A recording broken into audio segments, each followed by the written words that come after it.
உலகத்து உறவுகள் நலம் வேண்டி இன்று மீண்டும் ஒரு நிகழ்ச்சியில் சந்திக்கிறோம். இன்று கவனமாக கையாளப்பட வேண்டிய விடயங்கள். ஐயா என்னத்தை பற்றி சொல்ல போறீங்க? எங்கட வாய் எங்களுக்கு இருக்கின்றதுக்காக நாங்கள் இதையுமே எப்பவுமே பேசலாம் என்று நினைக்கக்கூடாது. என்ன சில விஷயங்களை அடக்கி வாசிக்கணும், சில விஷயங்களை யோசித்து சொல்ல வேண்டும். அப்படி ஒரு சமுதாய கடமையோட விஷயங்களை நான் கதைக்க வேண்டியிருக்கு. என்ன அதாவது சிந்தித்து செயலாட்டம். ஆனா சிந்திக்கிறோம், செயலாற்ற தான் முடியல. சிந்திக்க முடியல, செயலாற்ற முடியலன்னா ஒன்றும் செய்யல. அது என்ன, ஆஸ்பத்திரி தான் போகணும். வாய் என்னுடையது என்பதற்காக நான் எதை வேண்டுமானாலும் எப்பவுமே பேசிவிட முடியுமா? நினைத்ததை நினைத்தவுடன் பேசினால் உங்களை புரிந்து கொள்வர்களை விட பிரிந்து செல்பவர்களே அதிகம் பேர். அப்படி உங்கள் நல்ல வார்த்தையே உங்களை நீங்கள் யார், எப்படிப்பட்டவர் என்பதை மற்றவர்களுக்கு முன் எடுத்து சொல்லும் ஒரு ஊடகம். எனவே உங்கள் நல்ல வார்த்தை உங்களை சேர்த்து வைக்கும், கெட்ட வார்த்தைகள் எப்பவும் உங்களை பிரித்தே வைக்கும். பல பேர் கூடியிருக்கும் இடங்களில், சபைகளில் நீங்கள் தான் பேச்சில் சிறந்தவர்கள் என்பதற்காகவும் உங்கள் வார்த்தை பிரயோகத்தை காட்ட வேண்டும் என்பதற்காகவும் மிகவும் அவர்களுடன் கதைக்கும் போதோ அங்கிருந்து பேசும்போதோ மிகவும் கவனமாக நீங்கள் யோசித்து கதைக்க வேண்டும். நீங்கள் யோசிக்கிறதுக்கு பாயிண்ட்ஸ் போயிடுவேன். யோசிக்கிறது கதை கேட்க யோசிக்காக கதைச்சா அப்புறம் கதைச்ச பிறகு யோசிப்பேன். அடடா இதையே நான் வீணா கதைச்சேன், இதை இப்ப தேவையோ இதன்னு சொல்லி பிறகு யோசிக்க வேண்டி வரும். அதுக்காக நீங்கள் யோசிச்சு கதைப்பீர்களாக இருந்தால் உங்களை சுற்றி இருப்பார்கள், சந்தோஷமா இருப்பார்கள். அவர்கள் நினைப்பார்கள், ஓ இவர் கொஞ்சம் அறிவானவர் போனாங்க, நல்ல விஷயத்தை தேவையானதை கதைக்கிறார் என்று நினைப்பார்கள். அவர் வெளியில் சொல்லாட்டிலும் அவர்களுக்குள்ள நினைப்பார்கள். என்ன அது வாஸ்தவம் தான், இருந்தாலும் தெரியாது. டக்குண்டு வந்துடுறது ஒன்றும் சில வாயில ஒரு ஃப்ளோர்ல வந்துடும் என்று சொன்னாலும் அது கேட்பவர்களுக்கு ஒரு மாதிரி தான் இருக்கும். என்ன அது ஒரு தவிர்க்க முடியாது. என்ன எனவே நீங்கள் எதை நினைத்து பேசுகிறீர்களோ அதே அர்த்தத்தை சுற்றி இருப்பவர்களும் புரிந்து கொள்வார்கள் என்றால் அதுதான் நல்ல பேச்சு. அதை வளர்த்து கொள்வதும் நல்லது. இதற்கு என்ன செய்யலாம்?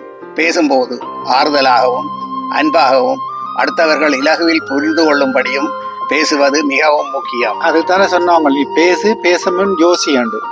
அதான் அது கனவேதால இயலாது. சில பேர் டக்குனு அந்த புலோர்ல சொல்லக்கூடாது வார்த்தையே விட்டுடுவீனம், விட்டுட்டே ரெண்டு நாக கடிப்பினம், தேவையெல்லாம் சொல்லிட்டேன் அவர் மனதுக்கு புள்ளையை கொள்வதால அந்த வார்த்தை விட்டது தானே. என்ன அதை அதன் வேதனையை முன்னுக்கு இருக்கிற அனுபவிப்பார்களே தவிர அதுக்கு ஒண்ணுமே செய்ய முடியாது. என்ன அது சரியான வெறுப்பேற்றமாய் காய்ச்சா என்ன செய்யறது? டக்குன்னு வந்துருவேன்.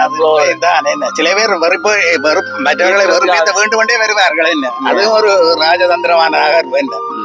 உங்களை விட அறிவில் வயதில் மூத்தவர்கள் அங்கே இருக்கும் போது எப்போதும் உங்களை பற்றியும் உங்கள் குடும்பம் பற்றியும் தற்பெருமை பேசாதீர்கள். மனிதராக பிறந்த நாம் எல்லோருமே இந்த தற்பெருமை பேசுவதையே எங்கள் குறிக்கோளாகவும் விருப்பமாகவும் கொண்டிருந்தாலும் கூட சில வேளைகளில் இதை தவிர்ப்பது உங்களுக்கு நல்லது. அது சரியப்பா, அப்படி செய்ய சொல்லாட்டி இப்ப உங்களுக்கு ஒரு நம்மன்னு ஒரு நீங்கள் ஒரு எல்லாத்தையும் குறைஞ்சாலன்னு நினைப்பாங்கல்ல, அதுக்கு அதான் ஒரு தூக்கி விடுறது எல்லாரும். சில பேர் அதை தம்பட்டம் அடிப்பார்கள் தங்களை பற்றி என்றாலும் மற்றவர்களுக்கு சுற்றி இருப்பது எல்லாருக்கும் தெரியும். என்ன ஒரு ஆளை பற்றி திடீரென்று ஒரு தரம் ஆகாயத்திலிருந்து குதிக்கல, எல்லாரும் அந்த சொசைட்டில இருந்து வந்தவர் தான். அப்ப ஒரு ஆளுக்கு ஒருவரை நன்றாக தெரியும். என்ன அது சரியா நீங்கள் சொல்ற விஷயம் என்றால் ஒரு சம்பந்தம் பேசி ஒரு இடத்துல போய் கேட்க அங்க போய் விசாரிக்க நாங்கள் உண்மையை சொல்லத்தானே வேணும். அப்படி இல்லை, உண்மையாவே விசாரிக்கட்டையே நீங்க சொல்றீங்க, நீங்க போலீஸ் வேலையா வாங்குறீங்க.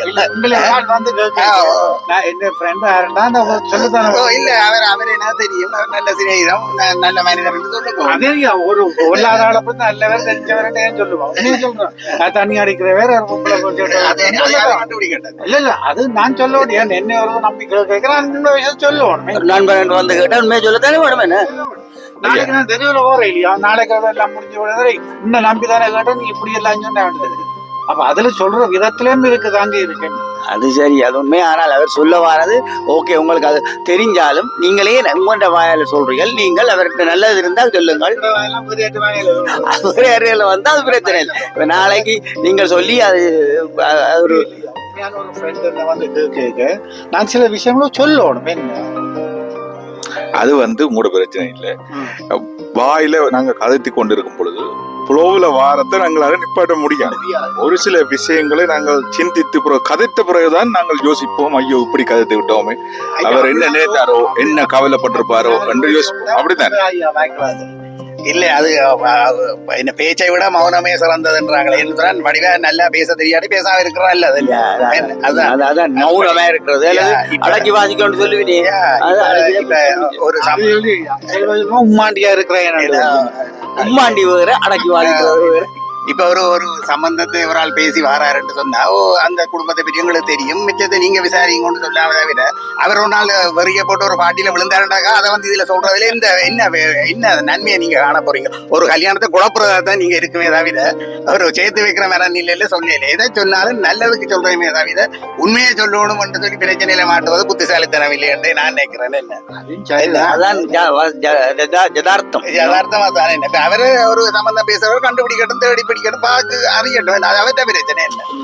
அப்ப எனக்கு எல்லாம் தெரியும் என்று அடுத்தவர்களை நம்ப வைக்க என்று தேவையில்லாமல் சம்பந்தம் இல்லாத விடயங்களை அங்கே பேசுவதை தவிர்த்துக் கொள்ளுங்கள். சும்மா தேவையற்ற விடயங்களை யாரும் சொன்ன கதைகளை உண்மை என்று நம்பி அதை அப்படியே நீங்கள் சொல்லுவதன் மூலம் உங்களை போட்டோ காப்பி என்றுதான் சொல்லுவார்களே தவிர நீங்கள் சொல்லுவதில் உண்மை இல்லை, இவர் சொல்வதெல்லாம் பொய் என்று இவர் ஒரு வெட்டி புழுவர் என்ற ஒரு பேரை நீங்கள் சம்பாதித்துக் கொள்ளாதீர்கள். இல்ல மற்றது நீங்கள் சும்மையா சொல்ற ஒருத்தரை பற்றி நீங்க சொல்ல போனா நல்ல தன்மையை கூறலாம், கூடாதன்மையை நீங்கள் சொல்லலாம், விடலாம். அது வேறையவர்கள் கண்டுபிடிக்கட்டும். ஆனால் இப்போ பி பாசிட்டிவ் என்று சொல்லுவார்கள். நீங்க திங்க் பண்ண ஏற்படுற எல்லாம் ஒரு பாசிட்டிவ் மேனோட இருந்தா இப்போ நல்லது. அடுத்தது இப்ப ஒரு எனக்கு நல்ல ஒரு தெரிஞ்ச ஒருத்தரை பற்றி இன்னொரு தேர்ட் பார்ட்டி மூன்றாவது ஆள் வந்து கேட்கிறாரு, இப்படி ஒரு ஆளை பற்றி தெரியுமோன்னு சொன்னா உடனே நாங்கள் என்ன செய்வோம், அவர் எங்களுக்கு நல்ல சிநேகிதம் நல்லா தெரியுமாட்டாக்கா, ஓ எனக்கு அவனை தெரியும் 30-40 சிநேகிதம் என்று சொல்லி கதை சொண்டு விட்டு பிறகு உடனே கடைசியா சொல்லுவீங்க. உடனே சொல்றது அவருக்கு போனவர் தான் காட்டிலே வருத்தம் வந்து ஆஸ்பத்திரியில நான் தான் கொண்டே விட்டுட்டு வந்தேன் நான் என்று சொல்றது என்ன சொல்லி போட்டு பிறகு ஏன் இதை சொல்லுவான்டா, அவருக்கு எனக்கு 30 வருஷம் சிநேகிதம் A to Z அவரை பற்றி எனக்கு முழுக்க தெரியுமெண்டா. நீங்க நல்ல விஷயத்தை சொல்லுங்க. அந்த ஆள் ஹார்ட் அட்டாக்ல அல்லது ஹார்ட் வருத்தத்துல அல்லது கேன்சர்ல வேற எங்கேயோ போய் படுத்திருந்தாலும் கூட அதை ஒரு தன் பர்சனல் ஃப்ரெண்டுக்கு தன் பர்சனல் கதையை சொன்னாரே தவிர அதை ஊரெல்லாம் சொல்லணுன்ற நோக்கத்திலே அவர் உங்களுக்கு பகிர்ந்து கொள்ள இல்லை. என்ன அதை மட்டும் நீங்கள் அறிந்து கொள்ளுங்கள். என்ன ஒரு தடவை பற்றி நீங்க ரெக்கமெண்ட் பண்றதா இருந்தால் நல்ல விஷயத்தை பற்றி சொல்லுங்க, கூடாத விஷயங்களை தவிர்க்கிறது நல்லது. என்ன எப்பவுமே ஏன்னு அவருக்கு ஹார்ட் அட்டாக் வந்ததுன்னு இன்னொருத்தருக்கு தேவையில்லாத ஒருத்தருக்கு சொல்லி அதை என்னத்தை நாங்கள் காண போறோம். என்ன அப்ப அந்த வருத்தமாண்ட ஒரு சிம்பதி தான் சொல்லி பெருமை விடுறதாக்குவேன். அதுதான் அப்படியே பெருமை விடுறத விட்டுட்டு எது நடந்தாலும் பார்த்து கொள்ளலாம் என்ற ஒரு மனது தைரியத்துடனும் இருக்க வேண்டும். மற்றது எப்பவுமே நாங்கள் மற்றவர்களை பற்றி சொல்லும் போதோ அல்ல மற்றவர்களின் குணாதிசயங்களை பற்றி பேசும்போதோ அவரிடம் உள்ள நல்ல குணங்களை நல்ல விடயங்களை பேசுவதே நல்லது. எப்பவுமே மனிதர்கள் மனிதநேயத்துடன் செயல்பட வேண்டும். மனிதர்களை பற்றி நல்லதாக சொல்ல வேண்டும். அவருடைய சில விளையாத எந்த மனுஷர்கிட்ட நெகட்டிவ் குணம் இல்லை. ஒவ்வொருத்தரும் தனியே இருக்கும்போது என்ன செய்கிறார்களோ அதுதான் அவர்களுடைய நெகட்டிவ் குணம். என்ன வீடு வழியாக அவர்கள் என்ன செய்வார்கள் யாருக்கும் தெரியாது. என்ன பொது இடத்தில் வரும்போது வெள்ளை வேட்டி காட்டிக்கொண்டு நல்லவர்கள் போய் நடிப்பார்கள், பேசுவார்கள். என்ன அதுக்காக அது உண்மை என்று நம்ப வேண்டும் மட்டும் இல்லை. ஆனால் நாங்கள் கொமனாக மற்றவரை பற்றி சொல்லும் போது அவருடைய கூடாத அல்லது நெகட்டிவ் சைட்டை சொல்லி அவரை ரெக்கமெண்டேஷன் செய்வது ஒரு ஏற்றுக்கொள்ளக்கூடிய நல்ல இல்லை. எனவே தவிர்த்துக் கொள்வது நல்லது. நல்ல வார்த்தைகள் எப்பவுமே பேச வேண்டும். நல்ல வார்த்தைகள் தான் மனிதரை சேர்த்து வைக்கும் என்று சொல்லி வாய்ப்புக்கு நன்றி சொல்லி மீண்டும் ஒரு நல்ல நேரத்தில் சந்திப்போம். நன்றி, வணக்கம். உங்களுக்கு இந்த வீடியோ பிடித்திருந்தால் லைக் பண்ணுங்கள். உங்கள் நண்பர்களும் பார்த்து பயன்பெற வேண்டும் என்று நினைத்தால் ஷேர் பண்ணுங்க. அத்துடன் சப்ஸ்கிரைப் பண்ண மறந்து விடாதீர்கள். நன்றி, வணக்கம்.